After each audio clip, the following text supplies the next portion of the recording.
metallic clank echoed through the cabin, sharp enough to jolt Ellie from her half-sleep on the couch. Walter was already on his feet, shotgun in hand, his boots thudding against the floorboards. I moved faster.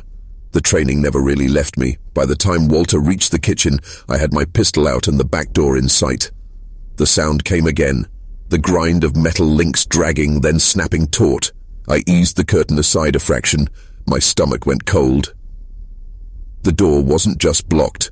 Someone had looped a heavy chain through the handle, bolted it to a steel spike in the deck, and padlocked it tight. "They're locking us in," Walter muttered, his voice low but edged with rage. Ellie's voice trembled from the hallway. "Why? Why would they—" "To control the exits," I cut in, sharper than I meant to. I turned to face them both. "They're not just trying to scare us anymore. They're setting the stage." Walter's knuckles whitened on the shotgun. Stage for what? The answer was already forming, but I didn't want to say it. Instead, I checked the windows, each one covered but intact. That gave us some breathing room. For now. I crouched near the back door, studying the chain. It wasn't some cheap hardware store buy. This was industrial grade, the kind used to lock down heavy machinery. Karen didn't think this up on her own. Walter must have been reading my mind. This ain't Karen's handiwork. She's nasty, but she's petty. Someone else is helping her, someone who knows what they're doing. Ellie hugged herself, her voice breaking. "Jack, I can't live like this. I don't care about property rights or pride or proving anything. I just want to feel safe again." Her words cut deeper than any bullet could. I wanted to promise her safety, to swear I could make all of this disappear. But the truth was, leaving now would mean handing Karen everything. England, the cabin, the land, the lake, and once you show people like her you'll run, they'll keep chasing you forever. I kept my tone steady. "Ellie, we're not trapped. We're fortified. There's a difference." Walter grinned at that, grim and tired. Fortified. I like the sound of that. Still, the unease in Ellie's eyes lingered. I made a quick sweep to the basement, pulling up the hidden door I'd revealed only to Walter. Inside, the emergency weapons cache glinted under the dim bulb, tactical rifles, flashbangs, smoke grenades, all remnants of a life I had locked away when I hung up the badge and the Kevlar. Walter whistled low. "Now that's what I call fortified." But even as I laid the gear out, I knew this wasn't about firepower. It was about control. Whoever chained that door wanted us to feel penned in, hunted, and hunters rarely move without a plan. When I came back upstairs, Ellie was standing by the window, pale as a ghost. "Jack," she whispered. "Look." I followed her gaze. Out across the lake, faint pinpricks of light flickered, lanterns, maybe flashlights, moving in slow patterns. Not random, not casual, encirclement. My pulse slowed to that old, steady rhythm, the one I used to hear in my helmet before breaching a door. "They're not waiting anymore," I said, my voice flat. "They're preparing to come in." The cabin plunged into darkness, swallowing every corner. Ellie gasped. Walter cursed under his breath, and I felt the shift immediately, the calculated strike of someone who wanted us blind and rattled. Then the bullhorn voice came again, sharp and taunting.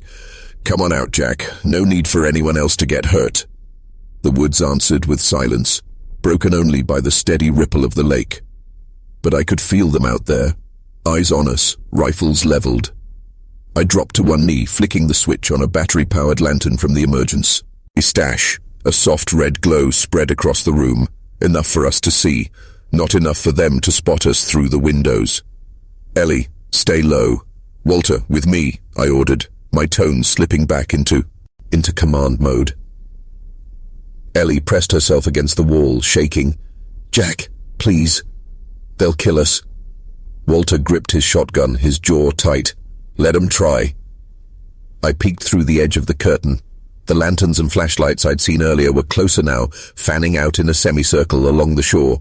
At least 6 figures, maybe more, and in the center I spotted her, Karen, clutching that damn clipboard like it was holy writ, even as her son Brett stood beside her with a rifle slung over his chest. "You're trespassing," Karen's voice shrilled through the bullhorn. This property is under HOA jurisdiction, and you are in violation of multiple covenants. We are here to enforce compliance." Walter let out a bitter laugh. "She's treating this like a board meeting." But I wasn't laughing, because this wasn't about bylaws. It was about leverage, intimidation, control. They thought they had me boxed in. I reached into the weapons cache, pulling free a compact rifle fitted with a suppressor. Walter raised his brows but didn't comment. "Jack," Ellie whispered, her voice breaking, "you're scaring me." I met her eyes. "I know, but listen to me carefully. We've got one advantage they don't." She swallowed. "What?" I chambered around with a quiet click. "They think I'm just another homeowner." Through the window, Brett barked something to the others, and I caught the metallic glint of chains again. 2 men lugging another set toward the side entrance. They weren't just surrounding us. They were sealing us inside, preparing to smoke us out or burn us down. I shifted into position near the side door. "Walter, cover the front. Ellie, stay by the stairs. If they get inside, you run for the basement and lock it behind you." Ellie shook her head violently. "I'm not leaving you." "You will," I said, steel in my voice, "because I need you alive." The words hung heavy between us. Then, a crash, glass shattering in the kitchen, followed by the scrape of boots. They were already coming in. Walter fired the first shot, the deafening blast of the shotgun rattling the walls. A scream answered from outside, sharp and panicked.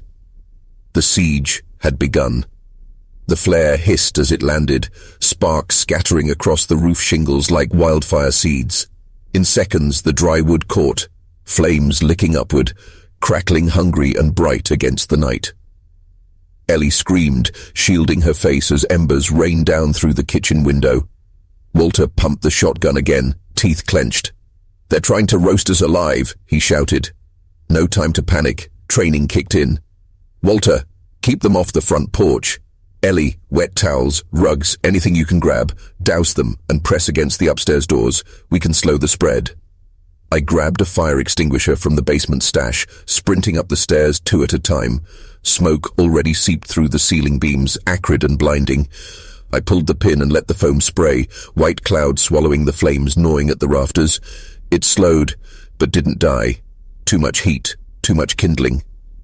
Below, another crash of glass. Shouts. Brett's voice, harsh and ugly.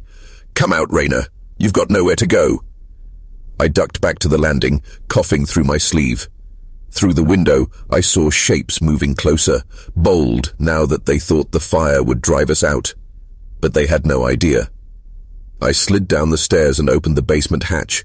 The weapons cache gleamed in the dim light, steel and matte black, lined in neat rows. My backup arsenal built from a lifetime of service. Tonight, it wasn't backup. It was survival. I loaded 3 rifles, tossing one to Walter. "Keep pressure on the front. Aim to wound if you can, but don't hesitate." Walter nodded, grim but steady. "And waiting for this." Ellie stumbled in, coughing, her hair wild with smoke. She dropped 2 soaked quilts at our feet. "The upstairs won't hold much longer." The fire roared overhead, the ceiling beginning to creak. I clenched my jaw. "Then we don't hold the house." Walter shot me a look. "You're saying?" "Exactly. We take the fight outside." Another blast hit the side wall. An incendiary this time, flames bursting through the siding. Karen's people weren't stopping. They wanted us, ash and memory. I strapped a tactical vest tight over my chest, the weight familiar, grounding. The man I had tried to bury, the commander, came back to life. "Ellie," I said firmly, "when I open that back door, you and Walter head for the dock. Low, fast, stay in the shadows. There's a John boat tied under the pier. Get in it." Her eyes widened. "And you?" "I'll be right behind you." She gripped my arm. "Don't lie to me, Jack." I forced a thin smile. "I don't lie. I delay." Before she could argue, a flaming beam crashed down into the living room. The heat surged, unbearable. No more time. "Go," I barked. I kicked the back door open. Smoke billowed out with us, cloaking our movement. I laid down a burst of suppressive fire into the tree line, forcing the silhouettes to duck back. Walter covered Ellie, guiding her down toward the pier. A bullet whined past my ear. I dropped, rolled, returned fire. Brett's voice rang out, closer now. "You're dead, Raynor. Not tonight." I sprinted for the dock, the fire behind me a roaring monster. The cabin I'd built, the place meant for peace, was collapsing in on itself. Karen had taken that from me. But she'd just made her worst mistake. Because now I had nothing left to protect but the people I loved, and nothing left to lose. The floodlights blasted across the water, harsh beams slicing through smoke and mist, turning the lake into a stage. Ellie gasped, clutching Walter's arm as the first boat drifted off the far shore, Brett standing in the bow with a rifle slung low. Behind him, 2 more boats pushed off, their motors rowling, lights glinting off metal barrels and chains. "They were ready for this," Walter muttered. "No. They thought they were ready. But this wasn't just a lake to me. This was my land, my water, my fallback. And they had just sailed into my terrain. "Get in," I ordered, shoving Ellie and Walter toward the John boat hidden under the pier. I untied the rope with one yank, then shoved us off into the dark water. The old outboard coughed to life, but I kept the throttle low. We drifted along the shoreline, hidden in shadows. "Jack," Ellie whispered, trembling. "They're hunting us." I met her eyes. "No. I'm hunting them." Her confusion lasted only a second before realization hit. She knew that tone, the one I carried in raids, in ops that never made the news. I kept my voice low, calm. "Beneath this lake I've sunk anchors, traps, choke points, in case of smugglers, trespassers, or worse. Tonight we use them." Walter chuckled darkly. "Never thought a lake would have booby traps. Damn fine planning, son." The first boat cut toward us, its spotlight sweeping. Brett's voice echoed, "Come out, coward. You think you can hide from us? This lake is ours." I smiled grimly. "Correction," I whispered. "It's mine." I veered the John boat sharply, guiding us toward a cluster of submerged logs I'd chained years ago. As Brett's boat followed, its motor churned straight into the trap. The engine screamed, tangled in steel and wood, before the boat lurched sideways. Brett cursed, firing a shot wildly into the night. One of his men tumbled overboard with a splash. Ellie covered her mouth. Walter grinned wide. "That's one down," I muttered. The other 2 boats fanned out, faster now. Spotlights cut back and forth, searching. They knew they'd lost the element of surprise. "Stay low," I told Ellie. "Next part's rough." I reached under the bench, pulling free a waterproof C. Ace. Inside, a flare gun and 3 marine flares. Primitive weapons, but fire and panic were allies on water.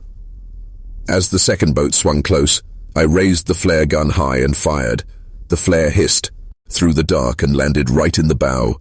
A brilliant red flame erupted, sending men scrambling, cursing. The boat spun out, smoke billowing as they tried to douse the fire. Ellie's eyes widened in shock. Walter barked a laugh. "Hell, son, you fight dirty." "Clean fighting gets you killed," I muttered. But the third boat, Karen's boat, didn't falter. Her floodlight cut across us, blinding. I could see her face now, twisted with rage, bullhorn in one hand, her precious clipboard still tucked under her arm like gospel. "You can't win, Raynor," she shrieked. "You think the law will protect you? I am the law here." My grip tightened on the throttle. "Not tonight." I steered us into open water, Karen's boat pursuing hard. Shots cracked, bullets skipping across the lake's surface. Ellie ducked, screaming. Walter fired a return blast with the shotgun, the echo rolling across the water. For a heartbeat, it was chaos. Light, fire, smoke, gunfire. Until suddenly, Karen's spotlight flickered, then snapped off. Darkness swallowed us again. And in that silence, I heard something else. The steady hum of more engines, not Karen's, not mine. New boats, approaching from the far end of the lake. The courtroom was silent except for the soft hum of the air conditioning. Karen sat at the defendant's table, dressed in a pressed suit that couldn't hide the twitch in her jaw or the tremor in her hands. Brett sat behind her, pale and nervous, clearly terrified of what was about to come. On the other side, Jack straightened his tie. He wasn't here as a SWAT commander. He wasn't here as the man who had fought fire and fury to save his family. He was here as a landowner, a citizen, and a father who had watched his family nearly be destroyed by one woman's obsession with control. The judge entered. The room rose, and with that, the gavel struck. Jack's attorney laid out very thing, the arson, the trespassing, the intimidation, the fake HOA dues, the illegal meetings. But it wasn't until the drone footage was played, the night the cabin burned with Karen and Brett caught in the reflection of the flames, that the jury gasped. The evidence was undeniable. Karen's lawyer tried to spin it, claiming Karen was a victim of circumstance, that the fire had been accidental, that she was pressured by her community. But Karen couldn't help herself. She stood up mid-trial, screaming at Jack. "You think you've beaten me? You think your money and your land make you king here? This was my neighborhood, my rules." The judge banged the gavel furiously. The jury only looked more disgusted. By the end of the week, the verdict was unanimous. Guilty, guilty on arson, guilty on fraud, guilty on conspiracy. Brett, too, though he was offered a reduced sentence for turning over Karen's secret HOA ledgers, files that showed years of extortion and threats against dozens of neighbors. Jack's cabin would take time to rebuild, but the lake was still his.